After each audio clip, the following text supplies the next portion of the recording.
it's about staying consistent with your message and your issues, and for me, that's about healthcare, because healthcare is a fundamental issue that touches everybody. Would you support Medicare for all? Yes, I think we're ultimately. Yes, so I think that's something that we have to really look into the details of how we're going to implement it. But ultimately, we're headed to Medicare for all as the ultimate solution. But I think we need to have immediate solutions now in the meantime. And so ultimately, I'm looking at 876 to see if that's it's a very long bill, and I want to read the details on it before I say whether I co-sponsor it. But I'm on board right as well.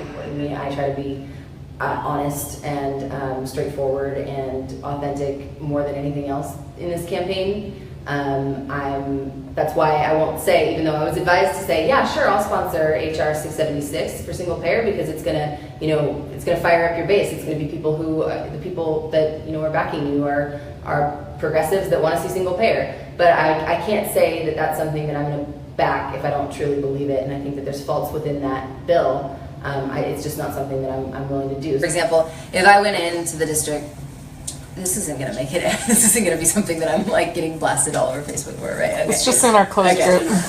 But nobody can pick it up and then take No, it they out. can't share it. Right. I could, but I won't. But I shouldn't go to the district and talk about single payer, right? Do you feel that healthcare is a right for every individual in the United States? Do you think it's a right for the person to have it, or is it more something that they should have access to?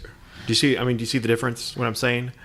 Yeah, it's funny. I don't know where this comes from for me. I have a hard time with the word right for anything, because I feel like we're incredibly lucky to live in the country that we do, and that everything is a bit of a privilege, so we should look at it like that. Sounds like you may be in favor of a public option. And how about that? Or is that something? Yeah, that's the place that I think makes the most sense, is an incremental approach, and I think that that's where you get the most buy-in.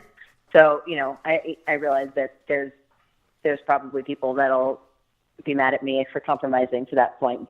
You can't say that you're going to do something and not say how you're going to pay for it.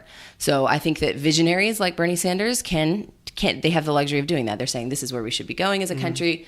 But I think members of Congress are charged with figuring out how it's going to happen. And if we don't, then people on the ground, people like citizens and in the actual systems that are impacted, are the ones that are going to have to figure it out.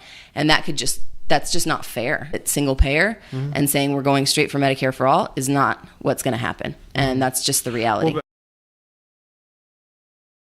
If we can incentivize parents to, instead of keeping them on their own plans, to pay for their kids, their college-age kids, or their young adult kids, to be on their own plans, then we would see a really big inflow into the exchange. We should also look at the insurance companies right now have caps on the profits that they're able to take, which sounds great in theory, but in a way incentivizes insurance companies to pay off-the-wall prices on any kind of procedure. That means that we need to be working with the insurance companies that are going to be affected. If we're going to be effectively outlawing insurance companies, that is a lot of jobs, and we need to figure out what the plan is to transition. It's just like we do with coal, like we've talked about with coal.